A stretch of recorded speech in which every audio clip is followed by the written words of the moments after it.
میں اسی کی صبح اور شام میں گواہی دیتا ہوں کہ اللہ وحدہ لا شریک کے علاوہ کوئی سچا معبود نہیں ہے، جو قائل ہے کہ زندہ اور مردے برابر نہیں ہو سکتے، اور اللہ جسے چاہے سنا سکتا ہے، اور میرے محبوب آپ ان کو نہیں سنا سکتے جو قبروں میں ہیں۔ میں گواہی دیتا ہوں کہ ہمارے سردار محمد صلی اللہ علیہ وسلم رسول ہیں، انہوں نے ہمیں پہلی سے خبردار کیا۔ اللہ تعالیٰ آپ اور آپ کے تمام آل و اصحاب پر ہر لمحہ رحمت نازل فرمائے۔ حمد و ثنا کے بعد میں تمہیں اور اپنے آپ کو اللہ کے تقوی کی وصیت کرتا ہوں۔ اے ایماندارو، اللہ سے اسی طرح ڈرو جس طرح اس کے ڈرنے کا حق ہے، اور تم اس وقت تک نہ مرو جب تک تم مسلمان نہ ہو۔ اپنے ایمان کی دیکھ بھال اور نگرانی مسلمانوں کی نشانی اور عقل مندوں کا شیوا ہے۔ جیسا کہ رسول اللہ صلی اللہ علیہ وسلم نے فرمایا، تمہارے دل میں ایمان بھی اسی طرح بسیدہ ہو جاتا ہے جس طرح کپڑا بسیدہ ہو جاتا ہے۔ لہذا اللہ تعالیٰ سے ہمیشہ دعا کیا کرو کہ وہ تمہارے دلوں میں ایمان کی تجدید کرتا رہے۔ یعنی جس طرح نیا کپڑا زیادہ دیر استعمال کرنے سے پرانا ہو جاتا ہے، اسی طرح ایمان بھی پرانا ہو جاتا ہے۔ اور آپ صلی اللہ علیہ وسلم نے فرمایا، دل کے الٹ پلٹ ہونے اور ایک حالت پر نہ ٹھہرنے کی وجہ سے قلب کہا گیا ہے، اور دل کی مثال کسی درخت کی جڑ سے لٹکنے والے کی مانند ہے جسے ہوائیں الٹ پلٹ کرتی رہتی ہیں۔ مومن ہمیشہ ایمان کی تجدید کرتا رہتا ہے، کیونکہ ایمان کبھی ایک حالت پر برقرار نہیں رہتا، بلکہ عبادت میں سستی و کاہلی یا اللہ سے لا تعلقی اور خواہشات نفس میں ڈوب جانے کی وجہ سے ایمان بسیدہ و کمزور ہو جاتا ہے۔ انسان ضعیف الفطرت، محدود قدرت کا مالک اور کمی و کوتاہی کا شکار ہے۔ ارشاد باری تعالیٰ ہے، انسان کو کمزور پیدا کیا گیا ہے۔ کسی مسلمان کا وقتاً فوقتاً کاہلی میں مبتلا ہونا یا اس کے پاؤں کا پھسل جانا یا اللہ کی حکمتوں سے خالی نہیں ہوتا، اور انہی حکمتوں میں سے اپنے کی طرف پلٹنا اور بیداری قلب بھی ہے، اور اللہ تعالیٰ توبہ کرنے والوں سے پیار کرتا اور ان کی توبہ سے خوش ہوتا ہے۔ ارشاد باری ارشاد نبوی ہے، اس ذات کی قسم جس کے ہاتھ میں میری جان ہے، اگر تم سے گناہ نہ ہوتے تو اللہ تمہیں ختم کر کے ایسے لوگ لاتا جن سے گناہ ہوتے، اور وہ اللہ سے معافی بھی مانگتے اور وہ انہیں معاف کر دیتا۔ ایمان میں کمی و بیشی ہوتی رہتی ہے، چنانچہ نیکیوں سے ایمان زیادہ اور نافرمانیوں سے تھوڑا ہوتا ہے۔ لہذا جب دل غفلت سے پوری طرح بیدار ہو کر اسباب ایمان کو بروئے کار لاتے ہوئے نیک اعمال میں لگ جائے تو اس کا یقین پختہ اور ایمان بڑھ جاتا ہے، اور وہ اپنے اوپر اللہ کے احسانات کا مشاہدہ کرتا ہے، اور اس کی اللہ کے لیے محبت میں اضافہ ہو جاتا ہے، اور وہ اس کے ذکر کا شوقین اور توبہ و نیکیوں میں خوب جلدی کرتا ہے تاکہ اپنی غفلت میں ہونے والی کمی کوتاہی کو پورا کر سکے۔ اس لیے ایمان کی ہمیشہ دیکھ بھال اور اسے پرواز چڑھانے کی کوشش اللہ کے نیک بندوں کی صفات میں سے ہے۔ حضرت ابو درداء رضی اللہ عنہ فرماتے ہیں، بندے کی یہی سمجھداری ہے کہ وہ اپنے ایمان اور اس میں واقع ہونے والی کمی بیشی والی کمی کا ہمیشہ خیال رکھے، اور اسے پتہ ہو کہ آیا ایمان میں اضافہ ہو رہا ہے یا کمی۔ اور عمر رضی اللہ تعالی عنہ اپنے ساتھیوں سے کہا کرتے تھے، آؤ ہم ذرا ایمان بڑھا لیں، بس وہ اس کے لیے اللہ کا ذکر کرتے۔ ابن مسعود رضی اللہ تعالیٰ اپنی دعا میں کہا کرتے تھے، اے اللہ ہمارے ایمان، یقین اور فقہ میں اضافہ فرما۔ اور معاذ بن جبل رضی اللہ تعالیٰ عنہ آدمی سے کہتے، آؤ ہمارے ساتھ کچھ دیر بیٹھو تاکہ اللہ کے ذکر سے ایمان تازہ کر لیں۔ مومن ایمان کے جتنے بھی بلند ترین درجے پر پہنچ جائے، اسے اپنے نفس کے بارے میں بے خوف نہیں ہونا چاہیے، اور اس کا علاج ثابت قدمی کی دعا کے ذریعے اللہ کی طرف رجوع ہی ہے۔ اللہ کے مومن بندوں کی زبانی اس کا فرمان ہے، اے ہمارے رب ہمیں ہدایت دینے کے بعد ہمارے دلوں کو ٹیڑھا نہ کر دینا۔ اور رسول اللہ صلی اللہ علیہ وآلہ وسلم کثرت سے کہا کرتے تھے، اے دلوں اور نگاہوں کے پھیرنے والے، میرے دل کو دین پر برقرار رکھنا۔ اور مومن جب اس سے آگاہ ہوتا ہے کہ شیطان اس کے شکار کی تاڑ میں ہے تو وہ اس کی شرارتوں کا مقابلہ اور وسوسوں سے دفاع کرتا ہے اور اس کے تمام راستوں کا سد باب کرتے ہوئے اپنے رب کی مدد سے اس کے سامنے سر تسلیم خم کرنے اور مغلوب ہونے سے بچ جاتا ہے۔ ارشاد باری تعالیٰ قرآن پڑھنے کے وقت شیطان رجیم سے اللہ کی پناہ طلب کرو۔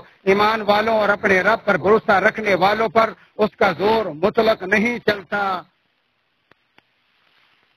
اور ارشاد باری تعالیٰ ہے یقیناً جو لوگ خدا ترک ہیں جب ان کو کوئی خطرہ شیطان کی طرف سے آ جاتا ہے تو وہ یاد میں لگ جاتے ہیں تو یکا یک ان کی آنکھیں کھل جاتی ہیں۔ کتاب اللہ کو مضبوط تھامنا اور اس پر عمل کرنا ہی ثابت قدمی کے راستے کا ساتھی اور زاد راہ کے طلبگاروں کے لیے شاندار زاد راہ ہے۔ چنانچہ جو کتاب اللہ پر ڈٹ گیا اللہ نے اسے محفوظ کر دیا اور جس نے اس کی پیروی کی اسے اللہ نے بچا لیا۔ بادشاہ اور مسلمان غفل کے لحظات اور سستی کے فتنوں سے نکلنے کے لیے ہمیشہ جلدی کرتا ہے۔ ایک آدمی نے رسول اللہ صلی اللہ علیہ وسلم سے دریافت کیا ایمان کیا ہے؟ تو آپ صلی اللہ علیہ وسلم جب تمہیں تمہارے نیک کام سے خوشی اور برے کام سے نفرت ہو تو سمجھ لو کہ تم مومن ہو۔ جس کا دل نور قرآن سے منور اور حلاوت ایمان کا ذائقہ چکھ چکا ہو اور جان چکا ہو کہ اس کا ایک ایسا مہربان رب ہے جو توبہ کرنے والوں کی لفظوں کو معاف کرتا اور برائیوں کو مٹا دیتا ہے تو بھلا وہ کیسے اللہ سے غافل اور عبادت سے منقطع رہ سکتا ہے۔ ارشاد باری تعالیٰ ہے جو شخص کوئی برائی کرے یا اپنی جان پر ظلم کرے پھر اللہ سے استغفار کرے تو وہ اللہ کو بخشنے والا مہربانی کرنے والا پائے گا۔ اللہ کے ذکر اور اس کی آیات پر غور و فکر سے دل بیدار، ایمان زیادہ اور نفس پاکیزہ ہو جاتا ہے۔ ارشاد باری تعالیٰ ہے بس ایمان والے تو ایسے ہوتے ہیں جب اللہ کا ذکر آتا ہے تو ان کے دل ڈر جاتے ہیں اور جب اللہ کی آیتیں ان پر پڑھی جاتی ہیں پڑھ کر سنائی جاتی ہیں تو وہ آیتیں ان کے ایمان کو اور زیادہ کر دیتی ہیں اور یہ لوگ اپنے رب پر توکل کرتے ہیں۔ مسلمان کے یہی لائق ہے جب اس کا نفس غفلت کا شکار ہو اور اس کے اعضاء ڈھیلے پڑ جائیں تو وہ اللہ کے غضب اور ناراضگی سے ڈرتے ہوئے ان کی اصلاح کرے۔ اور رسول اللہ صلی اللہ علیہ وسلم یہ دعا بھی مانگا کرتے تھے اے اللہ میں تیری نعمتوں کے زوال، تیری دی ہوئی عافیت کے پھر جانے، تیری ناگہانی گرفت اور تیری ہر قسم کی ناراضگی سے تیری پناہ مانگتا ہوں۔ کیونکہ نفس کبھی دنیا کی طرف مائل ہوتا ہے تو کبھی مادی چیزوں کے پیچھے بھاگتا ہے۔ اس لیے اللہ تعالیٰ نے ہمیں کثرت سے ذکر کرنے کا حکم دیا ہے تاکہ دنیاوی طلب اور دینی واجبات کے درمیان ہمارے نفسوں کا توازن برقرار رہے۔ ارشادی باری تعالیٰ ہے اے ایماندارو اللہ تعالیٰ کا بہت زیادہ ذکر کرو اور صبح و شام اس کی پاکیزگی بیان کرو۔ اسی طرح مباحات کو بیجا وسعت دینے اور فضول عادات میں اسراف سے ہی سستی و کاہلی جنم لیتی ہے۔ ارشاد باری تعالیٰ ہے اے اولاد آدم تم مسجد کے ہر حاضری کے وقت اپنا لباس پہن لیا کرو اور خوب کھاؤ پیو اور اسراف نہ کرو، بے شک اللہ تعالیٰ اسراف کرنے والوں کو پسند نہیں کرتا۔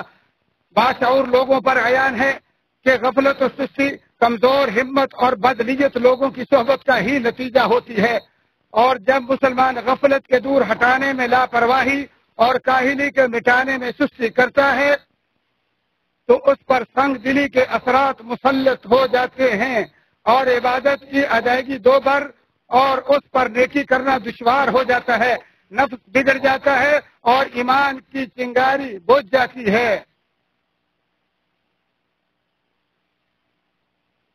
ارشاد باری تعالیٰ ہے بس ہلاکی ہو ان پر جن کے دل یاد الہی سے اثر نہیں لیتے بلکہ سخت ہو گئے ہیں، یہی لوگ سری گمراہی میں مبتلا ہیں۔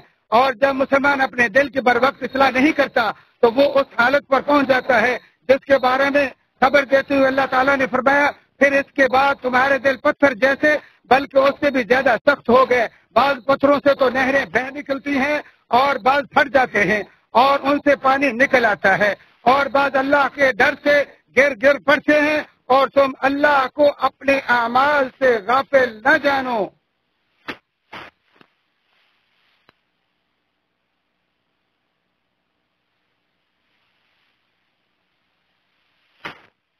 اللہ تعالیٰ میرے اور تمہارے لیے قرآن عظیم کو بابرکت اور اس کی آیات اور ذکر حکیم کو نفع بخش بنائے۔ اسی پر اکتفا کرتے ہوئے اپنے اور تمہارے لیے اللہ سے بخشش مانگتا ہوں، تم بھی اسی سے بخش مانگو، بے شک غفور الرحیم ہے۔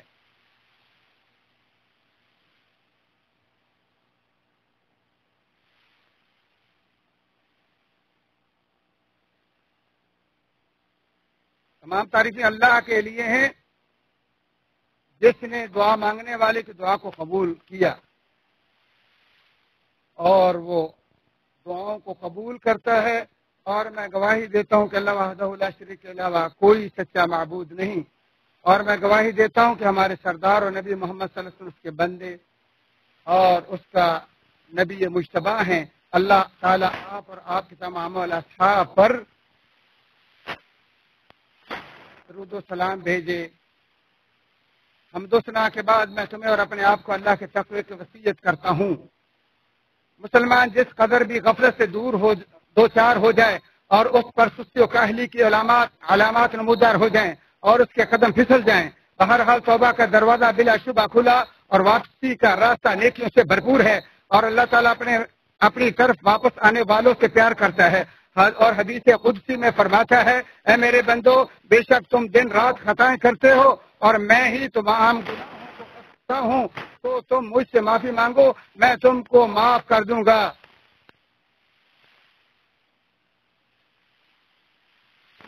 خبردار، اے اللہ کے بندو، رسول خدا پر صلوات و سلام بھیجو، جیسا کہ اللہ تعالیٰ نے اپنی کتاب قرآن مجید میں تمہیں حکم دیا ہے کہ بے شک فرشتے اللہ تعالیٰ اور اس کے فرشتے اللہ کے نبی پر درود بھیجتے ہیں۔ مومنو تم بھی صلوات و سلام بھیجو۔ تمام احباب گرامی قدر کی خدمت میں گزارش ہے کہ وہ فضیلت الشیخ کی دعا میں شریک ہوں اور آمین کہیں۔